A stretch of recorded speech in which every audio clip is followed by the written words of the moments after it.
Yes, y'all, Nick here, back in the garage again on another one. This video is on this push mower this time. Picked up this push mower, got me a cheap price on this thing. John Deere push mower, self-propelled, model JS40. Now the guy I picked it up from said that, well, it was running last year, but it's been sitting in the garage all winter. I pulled it out and the thing won't start. And he said, I don't have time for that. I'm going to get me another one. This one's old. It's got some age on it. I'm not messing with it. So I picked this thing up, and yeah, he's right. It ain't starting. I put a little bit of gas in it.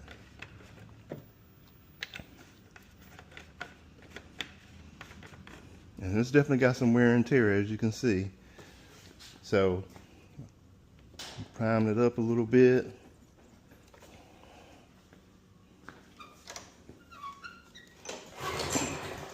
Now I can tell it's got some pretty good compression on it.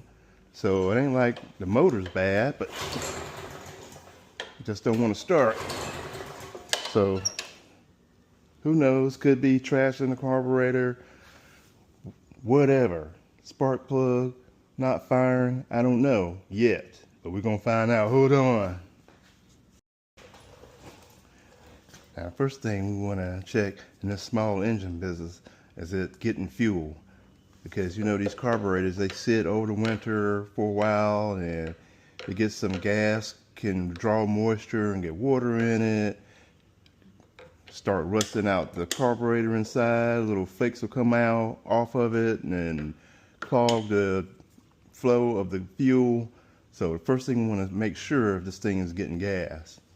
But as you can see, even though this is a John Deere mower, look who the motor's by. Briggs and Stratton, which is pretty common. You know, John Deere doesn't always put their motors on their machines like this. So they'll process the machine, the frame, and then contract the motors to be put out by whoever they get a good low bid contract on, which happens to be John or Briggs and Stratton. So John Deere frame, Briggs and Stratton motor, but it bears, John Deere just puts their name on it after Briggs makes the motor. So go figure that. That's how it is sometimes. But I want to chase some, make sure this thing is getting fuel. And it might just be a dirty carburetor, so we're gonna go right into the air intake. Give a little shot of starting fluid. And if it tries to fire up that way, that makes it easy. We just know we just gotta clean the carburetor, generally.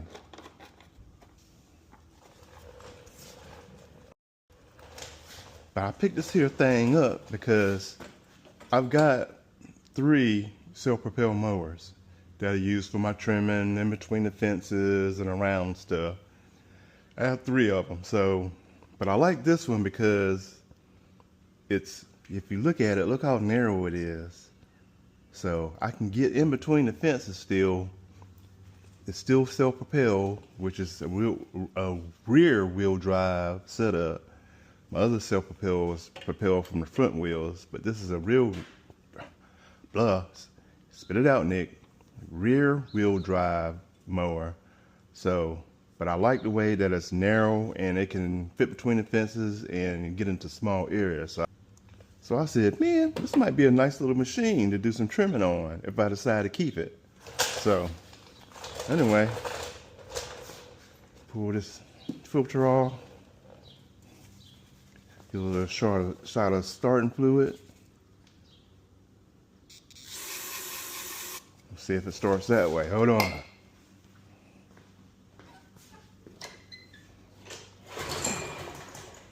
Nope.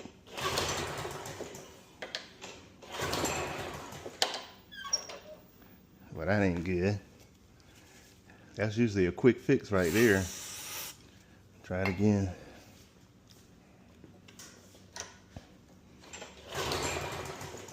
Great.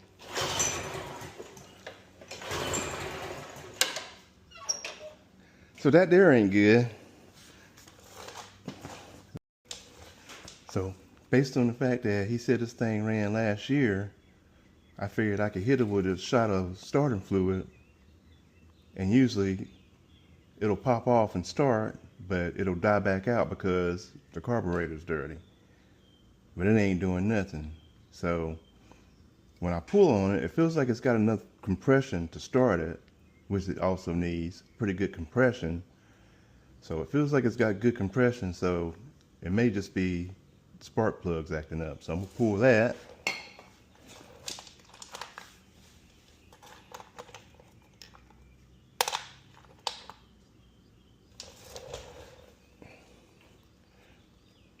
See if I'm even getting any spark. Small.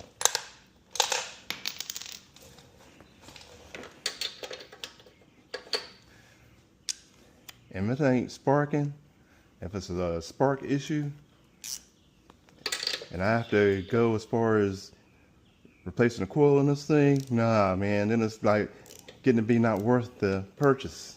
Great, so I'm hoping that's not the situation. And maybe it's something else. Maybe the issue.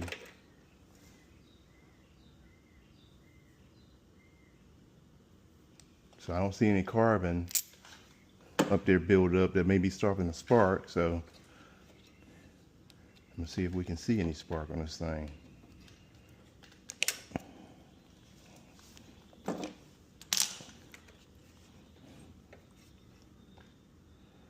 All right, let me get some, because I don't have no good place to ground this thing where I can see it. So let me get some wire clips. Hold on. Hey, man, sometimes you're going to run into these things like that, but you know Nick loved to do it, so it's all good. We're going to figure it out. It may end up being a piece of junk. I don't know.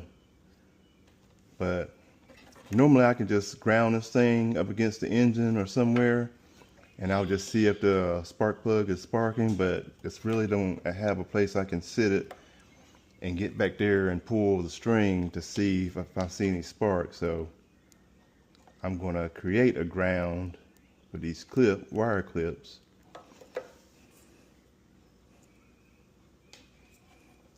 And found a good grounding spot.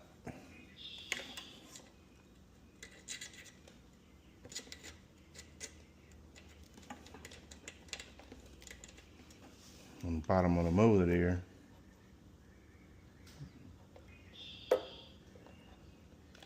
Get in a position that I could see it. Okay. Great. All right. Now, see if I can see any spark.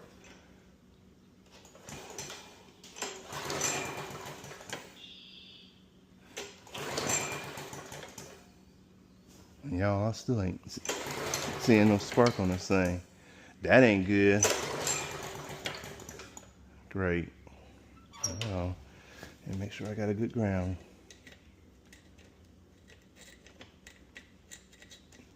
On these clips.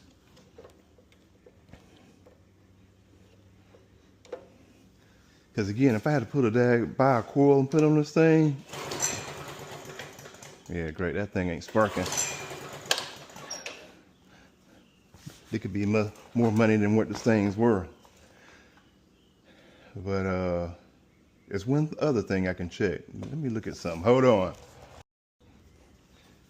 Hey y'all, I think I already see the dealio on this thing, because the guy had said that it was running last season, it was starting, now all of a sudden he pulled it out and it's not starting, even though it's an old machine and it's got some wear and tear on it. But I'm looking at this brake cable here. You see this motion here? This little brake cable system is supposed to pull far enough where the ground for the spark plug is not touching anything and allow the spark plug to spark, because this is a two-part system. Not only does this brake system,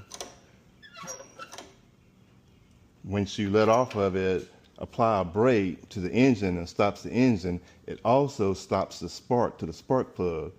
And if this is not moving, and I'm looking at this thing, it's barely moving much, I believe it's not allowing that spark plug to spark, and it's grounding the spark plug out.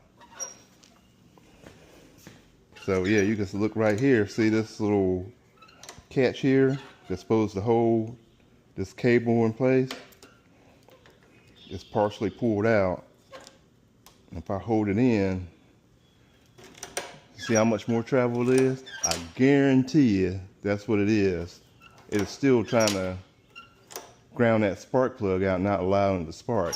So let me get a something to hold this in place, and I'll pull this and see if we get spark. Hold on.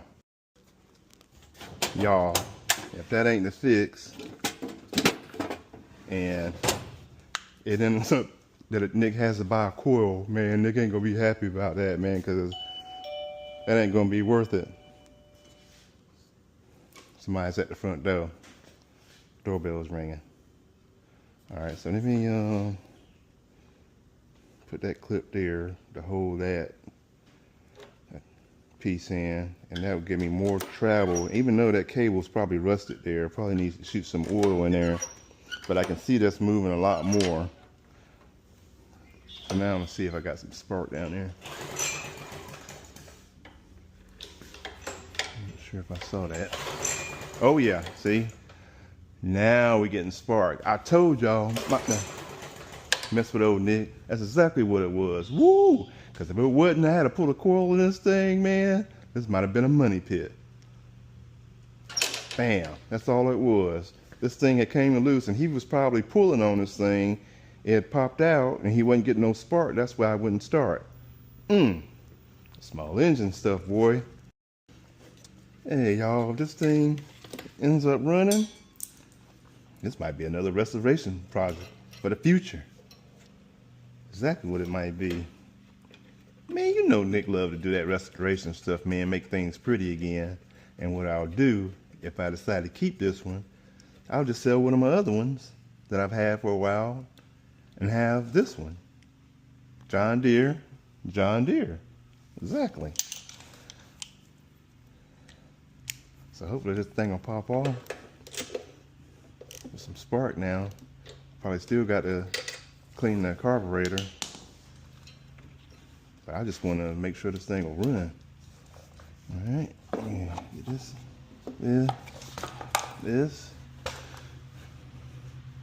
All right, let me see. Might have to hit it with some carburetor cleaner again. Hold on, y'all.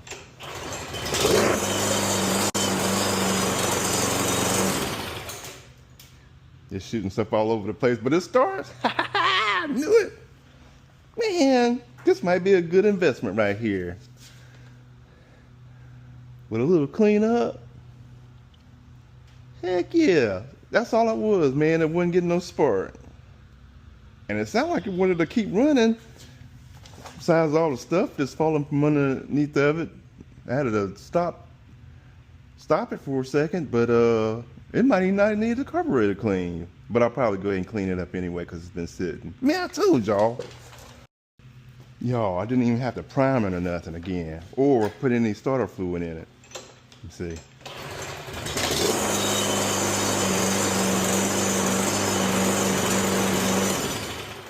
Man, that thing wants to keep running. I think that she's a keeper. Now, y'all, I did see this. Look at this rust spot down there. See that? So, that ain't looking good. See, that's why I hate these covers sometimes, because if people don't blow them off and clean them off after use like they should, or they leave them outside, and you got this cover just sitting there, all that does is start a rusting effect. That's why you don't really see much anywhere else good and solid right under this cover area. So I'm not a fan of that, but I mean, keep your machines inside or cover it up or under a shelter or something.